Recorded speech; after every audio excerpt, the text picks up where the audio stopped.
the minerals that they mostly talk about are platinum. They talk about gold, palladium. Those are the big ones. Trouble is, they're rare on Earth, so why do we think they're not rare in an asteroid?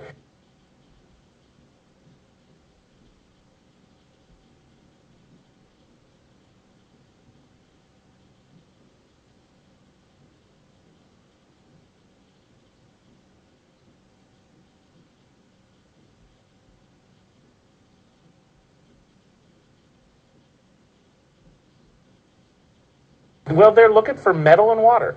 Water to make fuel, and then they'd sell the fuel in a space gas station, essentially. They call it a fuel depot, but it's essentially the version of a space gas station. And metal to bring back, which would be useful.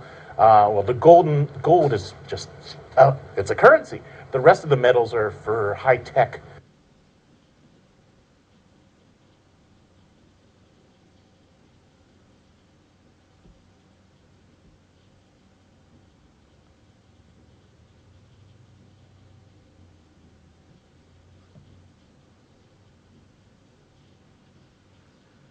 They figure there are about 15,000 near-Earth asteroids, and about 10% of them come close enough and are in the right place that it'd be cheaper than going to the moon.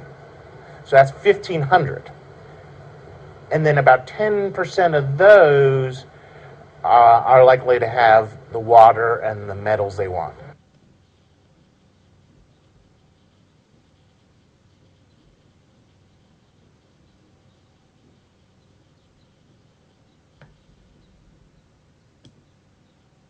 Hello everyone, welcome to Global Government News. Today is Wednesday, April 25th, 2012. My website is ggnonline.com and ddarko 2012-2013 on my YouTube channels. Alright, thank you for joining me everyone. I want to go through a quick comment because this video, I think he was kind of watering it down. You know, the first thing that comes to mind is why all of a sudden are they going to be able to do this? I'm talking about the Resource Development Administration, basically some of the elites and that getting together. I believe it was yesterday, somewhere in the Pacific Northwest at a museum, First Flight Museum, kind of ironic, and talking about developing this type of infrastructure, going on asteroids and getting precious metals. So going down to the comment, what did he say? Oh, the thing is isn't it kind of weird that all of a sudden they're going to have this ready within 4 or 5 years, as if, you know, they can't do anything else, right? They can't come up with any kind of alternative power. But hey, we're going to start floating around on asteroids and you know, doing mining. No, they've already had it ready. It's basically they have the technology now, all this new technology that's cutting edge. We haven't even seen most of it yet, and they're going to need new metals for this. So I'm going to get into some very interesting stuff in this video.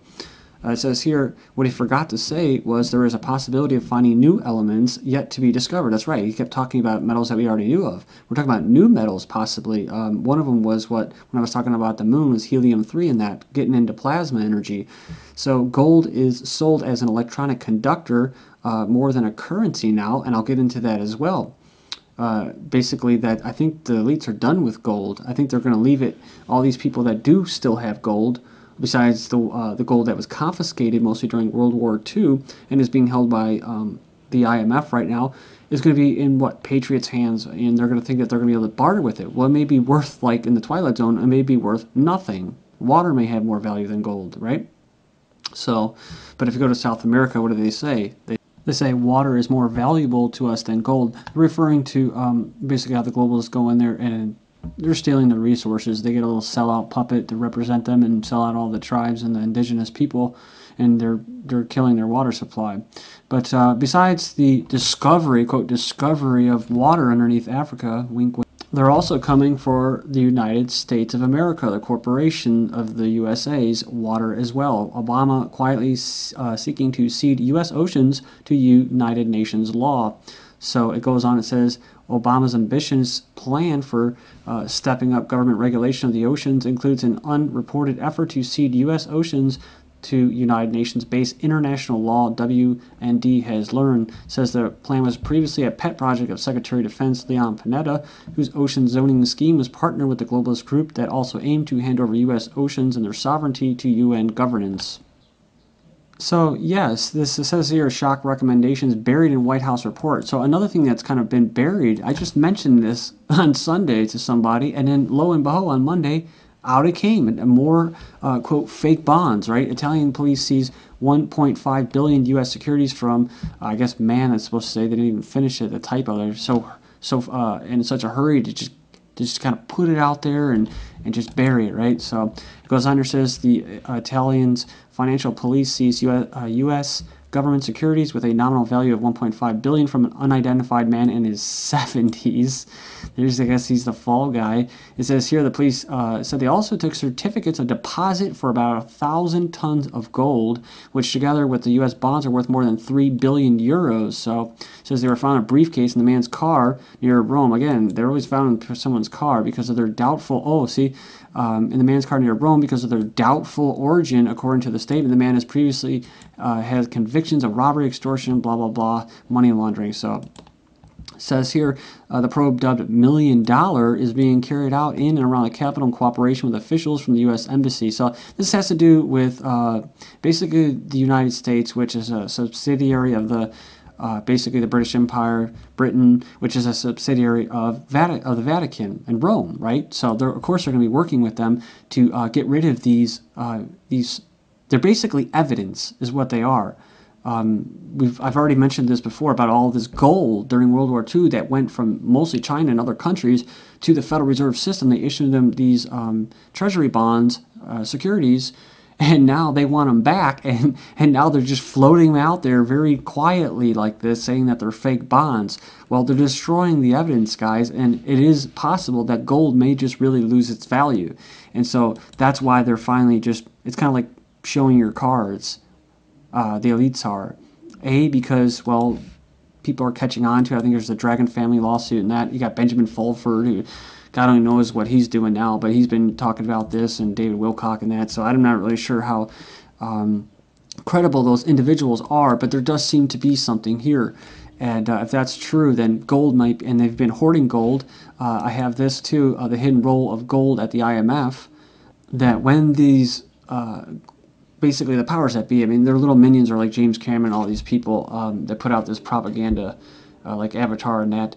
But when they go up there and they start mining for these rare minerals and stuff like that, and they create new types of energy and stuff like that, and they find all these new metals or already metals that already exist to create and power these new technological devices that have just quote come on, they could possibly be done with gold. So this is these are links that are being made slowly but surely. But police said they are evaluating the authenticity, the nature, and the origin of the securities, some of which may date back to the 1930s. All right, so just kind of like that chest that was found. So moving back to the hidden role of gold at the IMF, again, it highlights the most interesting but least discussed aspect of the international monetary system, the hidden role of gold. Said the organization itself has the third largest gold hoard in the world, over 28 tons. And it says just behind the United States and Germany. It's interesting that the IMF still has this much gold since it officially stopped counting gold as an international reserve asset in 1973, like when the United States supposedly went off the gold standard. So, however, individual nations continue to include gold in the reserves for internal purposes. So what are some of these other countries? Well, Russia and Mexico both buy nearly $1 billion worth of gold in March. This article is from April 25th, 2012. We have this, suspension of trading on the securities market. This is in Russia. Trading in the main market sector of the securities market has been suspended until 6:56 p.m. Moscow time. So, and it goes on and it says that 2 hours later, a situation has been recognized as an emergency. Further actions will be announced shortly. So a technical suspension of trading to be extended in Russia. Then again, look at this. Iran shuts down oil infrastructure after cyber attack. It says here, Iran shut down internet access to its oil terminals today following a cyber attack that is said to have begun on Sunday. It's dubbed Wiper. Who knows if it's from Israel, like the Stuxnet virus that was after their nuclear program. But it goes on, it says that none of Iran's oil production exports were affected. So then we have this. Iran says it may halt nuclear program over sanctions. And I came across this, again, take it for what it is. You know, you don't have to believe everybody like this woman. She could be COINTELPRO. But either way, it says here, Project CAMELOT interviews KESHE, an Iranian physicist. This individual seems very strictly business and stuff like that, so it's kind of a dry interview. But either way, they go on and talk about what? Plasma physics. So, and this was just recently, and this individual has basically been offering this technology to different countries, China, Iran. He doesn't represent Iran, though. He's like living in Brussels or something like that.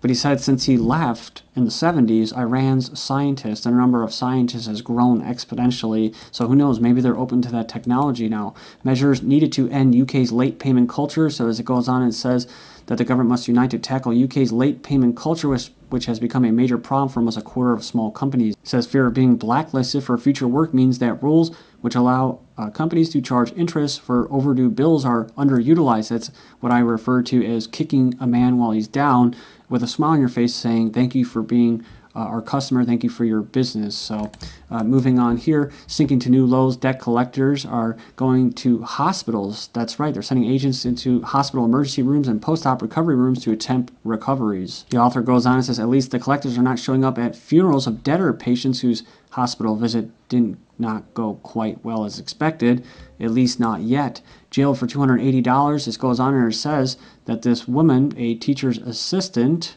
is behind bars because she didn't pay a medical bill. Well, she got the bill, and it says it was an error. She was told that she didn't have to pay it according to the AP. It was turned over to collection agency, and eventually state troopers showed up, SWAT teamed her. No, they didn't, but they did show up and took her to jail in handcuffs. That's right. So UK succumbs to first double-dip recession since the 1970s. At least that's what they're telling the sheeple. So we know it's getting bad. We don't need the media and the experts to tell us that it's getting bad. I mean, the Mexicans know it's getting bad. First time since Depression, more Mexicans leave the U.S. than ever. So they say that they're leaving, well, they're fleeing, like in the episode from South Park, so it's no joke. National Guard pulls 900 troops from Mexico border. Kind of interesting, right? So they're pulling troops from the border. Then I found this story here. Mexico seizes massive cache of ammunition coming from the United States. From April 21st, 2012, it goes on and says around 250,000 rounds of assault rifle ammunition that was being transported south across the U.S.-Mexican border was seized, media reports said. It was an American truck driver entering Mexico from the United States. Look at this. It said AK-47, so we're looking at Soviet Russian style AR-15s, which are a knockoff of basically M16s. So to tie this in, this is actually a separate story from Stuart Swirlow's website and channel. I said he had an actual source in the military down there in the Southwest that said there was actually an encampment that was busted and raided by U.S. border agents and Mexico authorities, and they found all kinds of crazy stuff going on. Basically, he went on to basically say that they had uniforms there, all types of different stuff, Arabic and Chinese. So, I mean, just lots of stuff, man. They had SUVs going, radio equipment. I mean, who knows what's going on here, guys? I mean, this could be like the elite's own little private, basically army that they're going to unleash whenever the crap hits the fan. I mean, can you imagine that? Just leaving a wide open border purpose. Look at those helmets. Those look like Israeli or Iranian or something.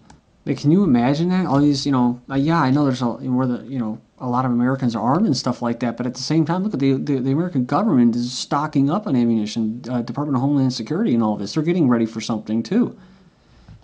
And I mean, all it takes is just bam. It just takes basically the element of surprise. They get across that border and start securing towns and stuff like that. It's going to be hell. I mean, who knows? Maybe there is some truth to this. Chinese troops reportedly amassing near the U.S.-Mexico border. I didn't report on this because I didn't, I've heard this before from April 10th, but maybe there's some truth to it. I don't know if you remember this. China wants to construct a 50-square-mile self-sustaining city south of Boise, Idaho. That was from February. Then April 13th, Vietnamese businessman buys smallest town in the U.S. plans to showcase goods made in Vietnam.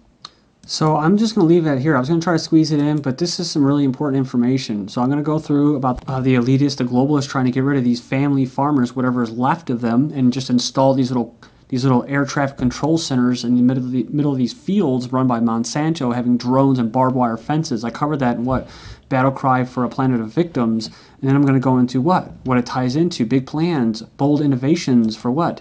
For your future, which is the emerging mega regions. This is GGN, and I'm Darko. Thank you.